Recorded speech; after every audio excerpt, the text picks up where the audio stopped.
2025ರಲ್ಲಿ ಸಾಕಷ್ಟು ನಿರೀಕ್ಷೆಯ ಸಿನಿಮಾಗಳು ಬರೋದಕ್ಕೆ ರೆಡಿಯಾಗ್ತಿವೆ.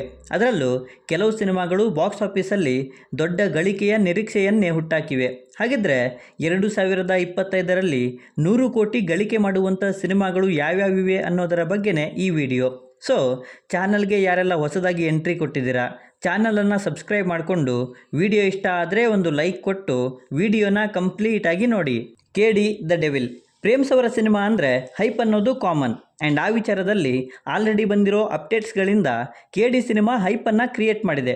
ಧ್ರುವ ಸರ್ಜಾ ಅವರು ಮಾರ್ಟಿನ್ ಸಿನಿಮಾದಿಂದ ಡಿಸಪಾಯಿಂಟ್ ಮಾಡಿದರೂ ಕೂಡ ಪ್ಯಾನ್ ಇಂಡಿಯಾ ಲೆವೆಲಲ್ಲಿ ಅವರ ಮಾರ್ಕೆಟ್ ಎಕ್ಸ್ಪ್ಯಾಂಡ್ ಮಾಡ್ಕೊಂಡಿರೋದು ಕೂಡ ಅಷ್ಟೇ ನಿಜ. ಅದರಲ್ಲೂ ಆಲ್ರೆಡಿ ಬಂದಿರೋ ಶಿವ ಶಿವ ಸಾಂಗ್ ಅಂತೂ ಭಾರಿ ಟ್ರೆಂಡಿಂಗಲ್ಲಿತ್ತು.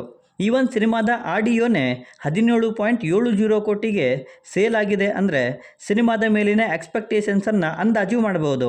ಸಂಜಯ್ ದತ್, ರವಿಚಂದ್ರನ್, ರಮೇಶ್ ಅರವಿಂದ್, ಶಿಲ್ಪಾ ಶೆಟ್ಟಿ ಹೀಗೆ ದೊಡ್ಡ ತಾರಾ ಬಳಗವೇ ಇದೆ ಈ ಸಿನಿಮಾದಲ್ಲಿ.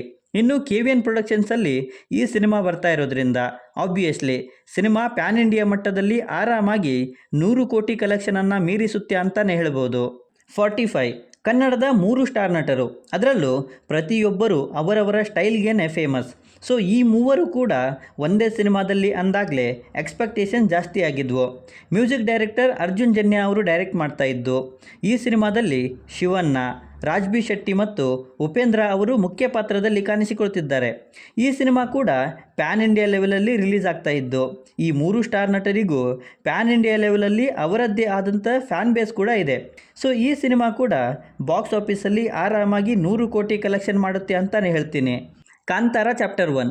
ಆಲ್ರೆಡಿ ಬಂದಿರುವಂತಹ ಕಾಂತಾರ ಸಿನಿಮಾ ವರ್ಡ್ ಆಫ್ ಮೌತಿಂದ ದೊಡ್ಡ ಸಕ್ಸಸ್ಸನ್ನು ಕಂಡಿದೆ. ಈಗ ಅದರ ಪ್ರೀಕ್ವೆಲ್ ಅಂದರೆ ಆಬ್ವಿಯಸ್ಲಿ ಎಕ್ಸ್ಪೆಕ್ಟೇಷನ್ಸ್ ಪೀಕ್ ಲೆವೆಲಲ್ಲೇ ಇವೆ. ರಿಷಬ್ ಶೆಟ್ಟಿಯವರು ಈಗ ಪ್ಯಾನ್ ಇಂಡಿಯಾ ಮಟ್ಟದಲ್ಲಿ ತಮ್ಮದೇ ಆದ ಫ್ಯಾನ್ ಬೇಸನ್ನು ಕೂಡ ಗಳಿಸಿಕೊಂಡಿದ್ದಾರೆ. ಸೊ ಕಾಂತಾರ ಚಾಪ್ಟರ್ 1 ಮೂಲಕ ಮತ್ತಷ್ಟು ಫ್ಯಾನ್ ಬೇಸನ್ನು ಗಳಿಸ್ತಾರೆ ಅಂತಲೇ ಹೇಳ್ಬೋದು.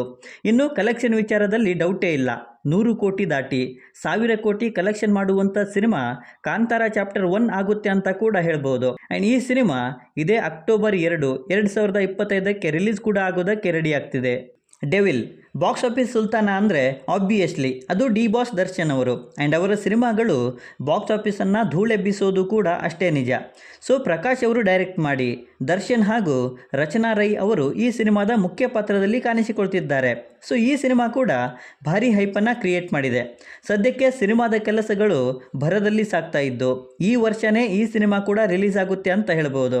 ಆ್ಯಂಡ್ ರಿಲೀಸ್ ಆದಾಗ ಮಾತ್ರ ಬಾಕ್ಸ್ ಆಫೀಸಲ್ಲಿ ಆರಾಮಾಗಿ 100 ಕೋಟಿ ಕಲೆಕ್ಟ್ ಮಾಡುತ್ತೆ ಅಂತಲೇ ಹೇಳ್ತೀನಿ. ಬಿಲ್ಲರಂಗ ಬಾದ್ಶಾ. ಕಿಚ್ಚ ಸುದೀಪ್ ಅವರ ಮೋಸ್ಟ್ ಅವೇಟೆಡ್ ಸಿನಿಮಾ ಇದು. ವಿಕ್ರಾಂತ್ ರೋನಾದ, ಅನೂಪ್ ಭಂಡಾರಿ ಹಾಗೂ ಕಿಚ್ಚ ಸುದೀಪ್ ಅವರ ಕಾಂಬಿನೇಷನ್ನ 2ನೇ ಸಿನಿಮಾ ಇದು. ಆಲ್ರೆಡಿ ಸಿನಿಮಾದ ಕಾನ್ಸೆಪ್ಟ್ ವಿಡಿಯೋ ಬಿಟ್ಟಿದ್ದು ಫ್ಯೂಚರಿಸ್ಟಿಕ್ ಅಡ್ವೆಂಚರ್ ಬಗ್ಗೆ ಸಿನಿಮಾದ ಕತೆ ಇರುತ್ತೆ. ಆ್ಯಂಡ್ ಆಬ್ವಿಯಸ್ಲಿ ಇದು ಸಿನಿಮಾದ ಮೇಲೆ ಹೈಪನ್ನು ಕೂಡ ಕ್ರಿಯೇಟ್ ಮಾಡಿದೆ. ಇನ್ನು ಪ್ಯಾನ್ ಇಂಡಿಯಾ ಲೆವೆಲಲ್ಲಿ ಕಿಚ್ಚ ಸುದೀಪ್ ಅವರಿಗೂ ಭಾರೀ ಬೇಡಿಕೆ ಇರೋದ್ರಿಂದ ಡೌಟೇ ಇಲ್ಲದೆ ಬಿಲ್ಲರಂಗ ಬಾದ್ಶಾ ಕೂಡ 100 ಕೋಟಿ ಕಲೆಕ್ಟ್ ಮಾಡುತ್ತೆ ಅಂತಲೇ ಹೇಳ್ಬೋದು. ಟಾಕ್ಸಿಕ್. ಆಫ್ಟರ್ KGF ಯಶ್ ಅವರ most awaited PAN India cinema ಇದು. ಗೀತು ಮೋಹನ್ ದಾಸ್ ಅವರು ಡೈರೆಕ್ಟ್ ಮಾಡಿ ಯಶ್ ಅವರು ಲೀಡ್ ರೋಲಲ್ಲಿ ಕಾಣಿಸಿಕೊಳ್ತಾ ಇದ್ದು ಇದೊಂದು ಡ್ರಗ್ ಮಾಫಿಯಾ ಬಗ್ಗೆ ಕಾನ್ಸೆಪ್ಟ್ ಇರುವಂಥ ಸಿನಿಮಾ. ಯಶ್ ಅವರ ಮಾರ್ಕೆಟ್ ಬಗ್ಗೆ ನಮಗೆ ಗೊತ್ತು. ಆ್ಯಂಡ್ ಅದನ್ನು ನೋಡಿದಾಗ 100 ಕೋಟಿ ದಾಟಿ 1000 ಕೋಟಿಯನ್ನು ಕೂಡ ದಾಟಿ 2000 ಕೋಟಿ ಬಾಕ್ಸ್ ಆಫೀಸ್ ಕಲೆಕ್ಷನ್ ಮಾಡುವಂಥ ಸಿನಿಮಾ ಟಾಕ್ಸಿಕ್ ಆಗುತ್ತೆ ಅಂತ ಕೂಡ ಹೇಳ್ಬೋದು. ಭೈರವನ ಕೊನೆ ಪಾಠ.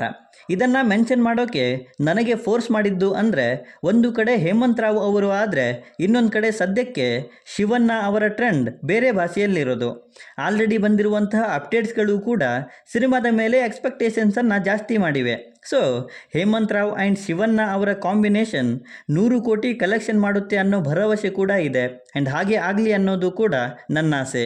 ಸೊ ಇವಿಷ್ಟು ಇವತ್ತಿನ ನನ್ನ ಲಿಸ್ಟಲ್ಲಿ ಇದ್ದಂತಹ 2025ರಲ್ಲಿ 100 ಕೋಟಿ ಬಾಕ್ಸ್ ಆಫೀಸ್ ಕಲೆಕ್ಷನ್ ಮಾಡಬಹುದಾದ ಸಿನಿಮಾಗಳು. ಸೊ ಮತ್ಯಾವುದನ್ನಾದರೂ ಬಿಟ್ಟಿದ್ರೆ ಮತ್ತು ಈ ಸಿನಿಮಾಗಳಲ್ಲಿ ನೀವು ವೇಟ್ ಮಾಡ್ತಾ ಇರುವಂಥ ಸಿನಿಮಾ ಯಾವುದು ಅನ್ನೋದನ್ನು ಕೆಳಗೆ ಬರೆದು ತಿಳಿಸಿ. ಬಾಕಿ ವಿಡಿಯೋದಲ್ಲೇನಾದರೂ ಇಷ್ಟ ಆಗಿದ್ದರೆ ದಯವಿಟ್ಟು ನನ್ನ ಚಾನಲನ್ನು ಸಬ್ಸ್ಕ್ರೈಬ್ ಮಾಡಿಕೊಂಡು ಸಪೋರ್ಟ್ ಮಾಡಿ. ಕೊನೆಯಲ್ಲಿ ಸಿಗ್ತಾ ಇರೋಣ.